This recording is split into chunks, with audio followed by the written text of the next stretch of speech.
Hi friends, welcome to my channel SSC the small family. ఈరోజు నేను ఒక కొత్త రకం కార్ గురించి చెప్పబోతున్నాను. నేనైతే లైఫ్లో ఇంతవరకు చూడలేదు, నడపలేదు, ఫస్ట్ టైం. దీంట్లో స్పెషాలిటీ ఏంటంటే క్లచ్ లేదు. క్లచ్ లేకపోవడం స్పెషాలిటీ ఏంటన్నా, మామూలుగా ఆటోమేటిక్ బళ్ళకు క్లచ్ ఉండదు కదా, దాంట్లో స్పెషాలిటీ ఏముంది అంటారా? ఇది ఆటోమేటిక్ వెహికల్ కాదు, మాన్యువల్ వెహికలే. ఎస్, మాన్యువల్ వెహికల్కే క్లచ్ లేదు. క్లచ్ లేకుండా మాన్యువల్ గేర్లతో ఉన్న కార్ ఇది. నంబర్ కదా, చూసుకోండి. గేర్ షిఫ్టింగ్ మాత్రం మాన్యువల్. 6 గేర్లు ఉన్నాయి మొత్తం. క్లచ్ మాత్రం లేదు. అంటే క్లచ్ నొక్కకుండా, క్లచ్ వాడకుండా డైరెక్ట్గా గేర్లు వేసుకోవడం, తీసుకోవడం అంతే. నార్మల్గా మనం ఆటోమేటిక్ వెహికల్ని ఎలా నడుపుతామో అలానే నడుపుతాం. కాకపోతే దీనిలో మనం గేర్స్ అనేవి చేంజ్ చేసుకుంటూ ఉండాలి. ఇంతకీ ఈ వెహికల్ ఏంటనేది నేను చెప్తాను. అంతకుముందు దీంట్లో ఏమేమి ఆప్షన్స్ ఉన్నాయో చూద్దాము. ఇక్కడ వచ్చేసి యూఎస్బి, మధ్యలో 12 వోల్ట్ ఛార్జరు, తర్వాత లాస్ట్లో వచ్చేసి C2C అంటే C పిన్ ఛార్జర్ ఉంది. కింద మనకి స్టోరేజ్ ఉంది, కీ పెట్టుకోవడానికి, ఇంకేదైనా చిన్న చిన్న వస్తువులు పెట్టుకున్న స్టోరేజ్ ఉంది. ఇది వచ్చేసి కెమెరా బటన్, అంటే 360 డిగ్రీ కెమెరా ఓపెన్ అవుతుంది. అలాగే బ్యాక్ సైడ్ కెమెరా ఓపెన్ అవుతుంది మనకి. తర్వాత ఇది పార్కింగ్. పైన ఉన్న బటన్ అయితే డమ్మీ, అదేం లేదు. ఇక్కడ స్లోప్ దిగుతున్నప్పుడు మన కంట్రోల్లో, వెహికల్ కంట్రోల్లో ఉండడానికి ఒక బటన్ అయితే ఇచ్చాడు. అంటే స్లోప్ దిగుతున్నప్పుడు చాలామందికి వెహికల్ అనేది కంట్రోల్ అవ్వదు కదా, స్పీడ్గా వెళ్ళిపోతూ ఉంటుంది. అలాంటప్పుడు ఈ బటన్ ప్రెస్ చేస్తే వెహికల్ అనేది ఆటోమేటిక్గా కంట్రోల్ అవుతుంది అనమాట. సో ఆ బటన్ అయితే ఇక్కడ ఇచ్చాడు. ఇది వచ్చేసి ఏసీ కంట్రోల్. టచ్ ప్యాడ్ అండి, మొత్తం టచ్ ప్యాడే. ఫ్యాన్ పెంచుకోవాలనుకున్నా, తగ్గించుకోవాలనుకున్నా, టెంపరేచర్ పెంచుకోవాలనుకున్నా, తగ్గించుకోవాలనుకున్నా మొత్తం టచ్ ప్యాడ్. కింద ఏసీ బటన్ అని చెప్పి ఆఫ్, ఆటో ఉన్నాయి కదా, అవి కూడా మొత్తం టచ్. ప్రెస్ చేయాల్సిన బటన్స్ ఏం లేవు, మొత్తం టచ్ బటన్. ఇది వచ్చేసి ఫుల్లీ HD డిస్ప్లే. ఇక్కడ కూడా మొత్తం ఆప్షన్స్ అన్నీ టచ్లోనే ఉన్నాయి, టచ్ ప్యాడే అంతా.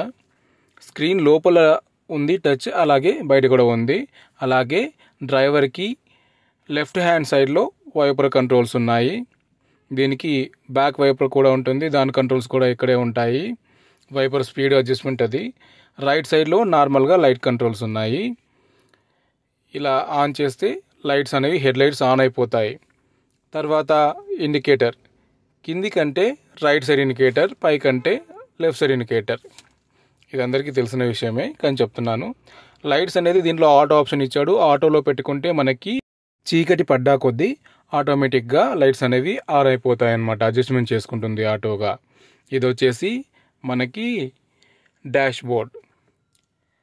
ఇది కూడా మొత్తం డిస్ప్లే అండి. మామూలుగా మన పాత కార్లలో ఈ ముళ్ళు, నంబర్స్ అన్నీ ఫిజికల్గా ఉంటాయి కదా, కానీ దీంట్లో డిస్ప్లే. ఇలా ఆఫ్ చేస్తే ఆఫ్ అయిపోతుంది. ఇంజన్ స్టార్ట్ స్టాప్ బటన్ వచ్చేసి ఇక్కడ ఇచ్చారు.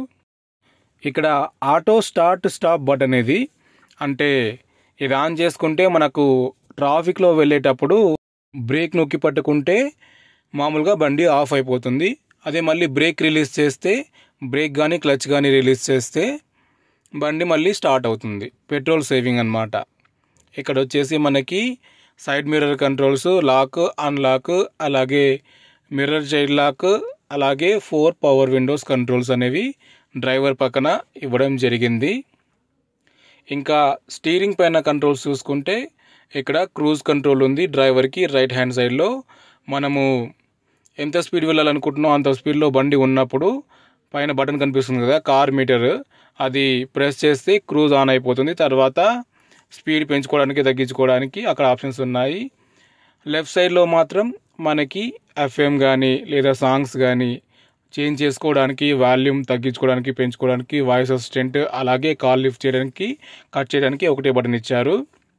ఇవి లెఫ్ట్ సైడ్ స్టీరింగ్ పైన ఉన్న కంట్రోల్స్. తర్వాత డాష్ బోర్డ్. డాష్ బోర్డ్లో స్పేస్ వచ్చేసి చాలా ఎక్కువగా ఉంది. ఇది SUV వెహికల్ కాబట్టి ఆ మాత్రం ఉండాలి. తర్వాత పైన ఇది కూలింగ్ గ్లాసెస్ పెట్టుకోవడానికి, అదే గాగుల్స్ అంటారు కదా, పెట్టుకోవడానికి స్పేస్ అన్నమాట, స్టోరేజ్ ప్రతి కార్లలో ఉంటుంది. ఇక్కడ వచ్చేసి మనకి లైట్ కంట్రోల్స్, అలాగే సన్ రూఫ్ కంట్రోల్స్ ఉన్నాయి. లైట్ ఏం లేదు, లైట్ పైన ఇలా ప్రెస్ చేస్తే ఏ లైట్ కావాలంటే ఆ లైట్ ఆన్ అవుతుంది. లేదా 2 లైట్స్ కావాలనుకుంటే ఈ బటన్ ఉంది కదా, ఇది ప్రెస్ చేస్తే 2 లైట్స్ ఆన్ అవుతాయి.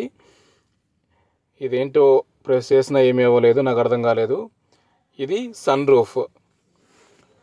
సన్ రూఫ్ తెలుసు కదా, సన్ రూఫ్ ఇలా పైకి లాగితే సన్ రూఫ్ అనేది పైన ఓపెన్ అవుతుంది, కిందికి లాగితే మళ్ళీ సన్ రూఫ్ అనేది క్లోజ్ అవ్వడం జరుగుతుంది. దీంట్లో ఏసీ వెంట్స్ కూడా స్టైలిష్గా ఉన్నాయండి. అసలు ఏసీ వెంట్స్ అనేవి బయటికి కనిపిస్తూ ఉంటాయి. చాలా కార్లకి రౌండ్ షేప్లో లేదా డబ్బా షేప్లో ఉంటాయి, కానీ దీంట్లో ఒక పెద్ద లైన్ మాదిరిగా ఉండి దాంట్లోనే ఏసీ వెంట్స్ వచ్చాయి. ఇది వచ్చేసి డిస్ప్లే టచ్ అని చెప్పాను కదా. కార్ వచ్చేసి కియా అండి, కియా క్యారెన్స్. ఇక్కడ మనకి డిస్ప్లేకి సంబంధించి అలాగే ఈ మ్యూజిక్ సిస్టమ్ సంబంధించి కంట్రోల్స్ అనేవి ఇక్కడ ఉన్నాయి. డిస్ప్లే ఆన్ చేయాలంటే రైట్ సైడ్లో ఉంది కదా, power on power of button అదే. తర్వాత స్టీరింగ్ మీద ఏ కంట్రోల్స్ అయితే ఉన్నాయో అవే ఇక్కడ కూడా ఉన్నాయి. అంటే డైరెక్ట్గా స్టీరింగ్ పైన కంట్రోల్ చేసుకోవచ్చు, ఇక్కడ నుంచి కూడా కంట్రోల్ చేసుకోవచ్చు, అంటే ఆపరేట్ చేసుకోవచ్చు అన్నమాట. కాకపోతే వాల్యూమ్ కంట్రోల్ అనేది ఇక్కడ టచ్లో లేదు. ఇక్కడ లెఫ్ట్ సైడ్లో ఒక రౌండ్ బటన్ ఉంది కదా, అదే వాల్యూమ్ కంట్రోల్. తర్వాత దీని స్టీరింగ్ డిజైన్ అయితే ఇలా ఉంది, చాలా స్టైలిష్గా ఉంది. మిడిల్లో రౌండ్ షేప్లో ఉంది కదా, దాంట్లోనే ఎయిర్ బ్యాగ్ కూడా ఉంటుంది. ఇది వచ్చేసి ఫ్రంట్ వ్యూ. ఇంకా దీనిలో టిల్ట్ స్టీరింగ్ ఆప్షన్ కూడా ఉంది.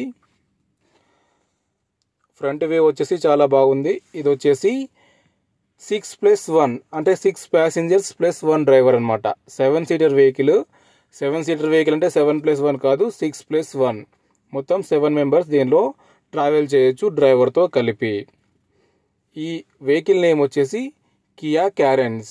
ఇక దీని పెట్రోల్ ట్యాంక్ ఓపెన్ చేయడానికైతే నార్మల్గా మామూలు కార్లకు ఇచ్చినట్టే కింద ఒక లివర్ అనేది ఇచ్చాడు. అలాగే ఫ్రంట్ బాన్నెట్ అంటే ఇంజిన్ పైన కవర్ ఓపెన్ చేయడానికి కూడా ఇక్కడ ఒక లివర్ ఉంది. ఇదే అది సింబల్ ఉంది చూసారు కదా, బానట్ సింబల్.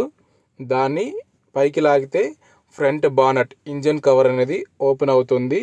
మనం వైపర్ వాటర్ పోసుకోవాలన్నా లేదా రేడియేటర్లో వాటర్ చెక్ చేసుకోవాలన్నా కూడా ఓపెన్ చేయాలి.